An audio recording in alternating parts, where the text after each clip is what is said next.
We've been talking about taking steps forward in our faith. We've followed the children of Israel as they journeyed from slavery in Egypt to the Promised Land.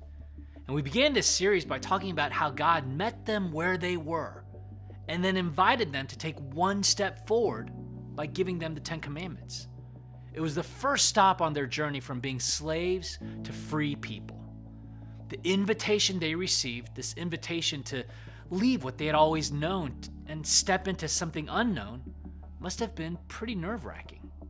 Have you ever experienced a moment like that? Have you ever had a moment when you were invited to do something you were absolutely scared to do? Maybe you got a job you didn't think you were going to get. Or maybe someone invited you to volunteer to help with something that you had absolutely no idea about. Or maybe you remember going on a first date with your spouse not knowing what to do or where to go.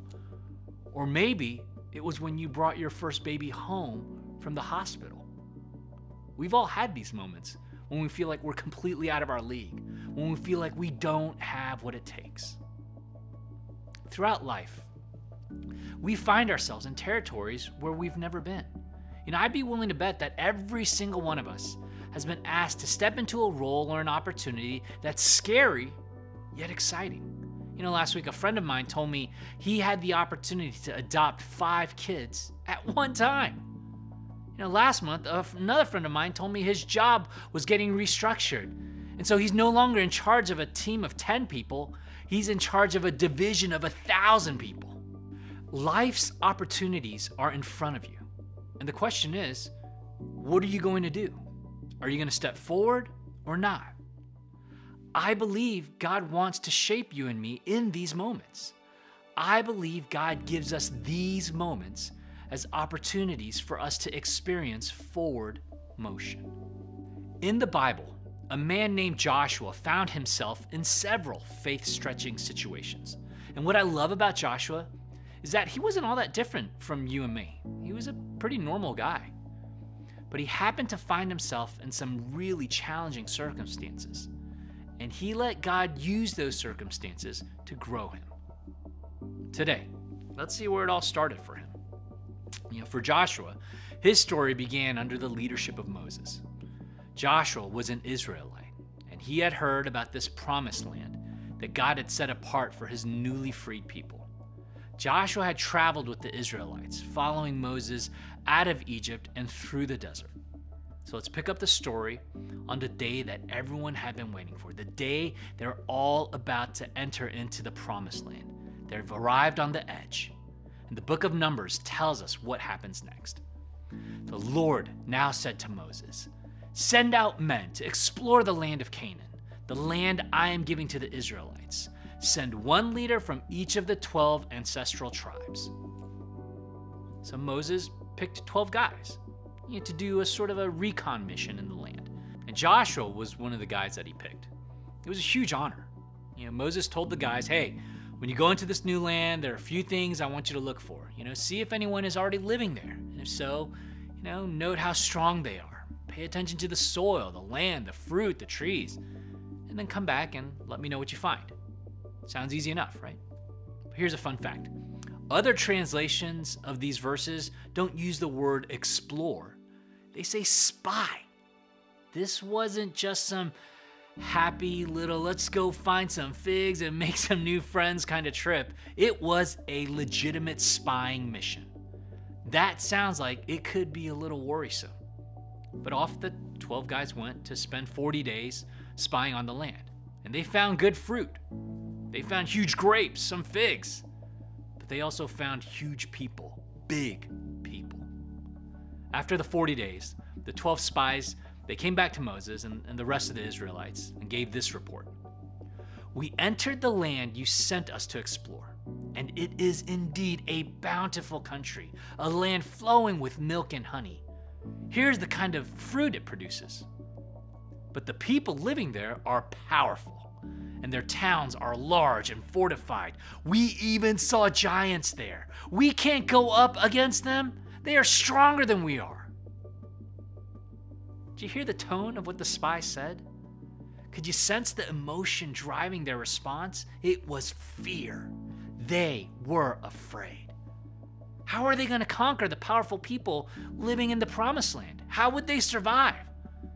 And so in this huge moment in God's plan for Israel, as they're right on the border of entering the promised land, when they're about to step into the beautiful home that God had set apart for them, this emotion stops them dead in their tracks. Right then, Joshua and the others run into the first obstacle that kept them from going forward. And it's the same obstacle that can keep us from experiencing forward motion: fear. You and I have been there many times, wanting to regress or stop because of fear. It's the same feeling you experience when you submit your resume for a new job. It's the same feeling that makes you think, no one will listen to you in a meeting when you share your idea. Maybe it's the feeling you get when someone at your church invites you on a mission trip or asks you to lead a Bible study. You think, there's no way this is going to happen. There's no point in even trying. It's impossible. And so mentally, or maybe even physically, you shrink back. And that experience is normal and very human. There will always be very logical reasons to step back from where God's trying to lead you. Let's be honest, it isn't our ability that limits our forward motion. Most of us have the ability. It's our fear. Your ability is what God has given you. Fear is what the enemy uses to keep you from tapping into that ability. Fear is the emotion that keeps you from letting your voice be heard or keeps you from sticking your neck out. Fear acts like a slave master telling us what we can and cannot do. But Joshua and his friend Caleb shared a different report. They stared fear down, and this was Joshua's response.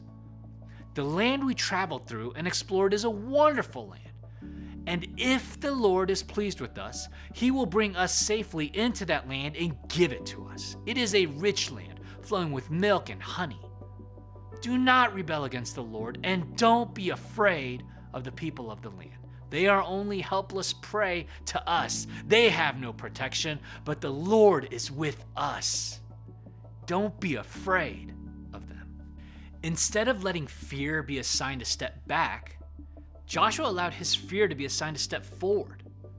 Fear can be a sign that you're stepping in the right direction. Now, Joshua still had fear, but he also had courage. Courage is what we have to get where God is leading us. Did Joshua see the giants on the walls? Yes. Was he afraid? Probably so. So why did he give a different report? Here's why. Because of one little phrase: and if the Lord. In the first report, all the other 10 spies talked about were the giants on the walls. But in Joshua and Caleb's report, they remembered God. The other guys, they focused on the obstacles in their report, but Joshua and Caleb focused on God. And that made the difference. It didn't change what was in the land. It changed how they handled their fear. Joshua knew that without God in the picture, the giants would seem too big, and the cities too strong, and the task too impossible. Fear would be in control. But when you factor in God, fear shrinks. Giants seem less giant because God is bigger than giants. Strong walls seem less strong because God is stronger than walls. Impossible obstacles seem possible because nothing can stop God. The broken seems fixable. Failure doesn't seem so scary. Hard work doesn't seem so pointless because God is with you no matter what. Their reality didn't change. The giants were, giants. The cities were established. This was true for the 10 spies who stepped back, and it was true for Joshua and Caleb as well. But because they factored God into their report, they had the courage to move forward. And when it comes to our life, one step of faith is factoring in God when you are afraid. Every time you get close to experiencing forward motion, you will likely run into a giant, some kind of obstacle in life. No one has ever experienced growth, change, or a promised land without slaying a giant or two.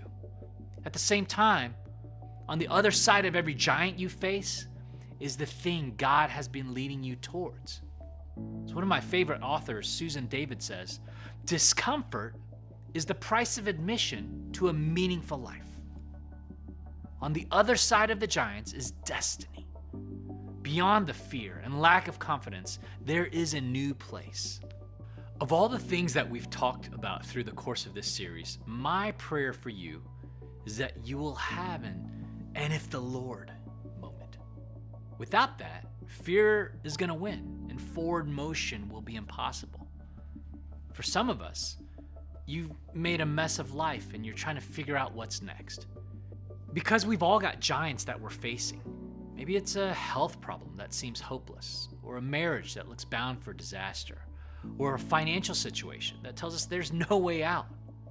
Some of us have a battle with depression or anxiety that tells us we'll never feel better.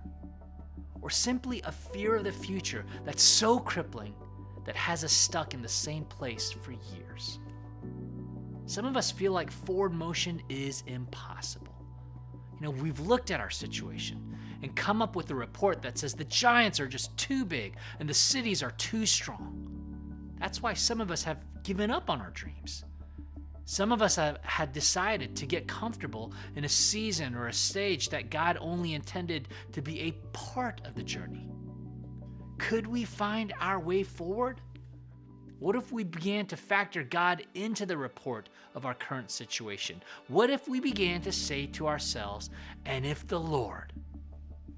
A giant can always be slayed if the Lord. A mountain can always be moved if the Lord. A new life can always be seized if the Lord. So today, think of one area where fear is calling the shots. It could be your job, your marriage, or your friends, the decisions that you make, your faith, or your home life, whatever it is. But pick an area where you're most tempted to sort of step back right now and decide to factor God into it. Not to get the outcome you want, but to put fear in its place. That's the difference between those who step forward and those who step back. Not that everything goes the way they want, but that they don't let the fear they feel be bigger than the God who is with them. As we do this, we'll have more peace and more confidence, regardless of what happens, because we know God goes with us.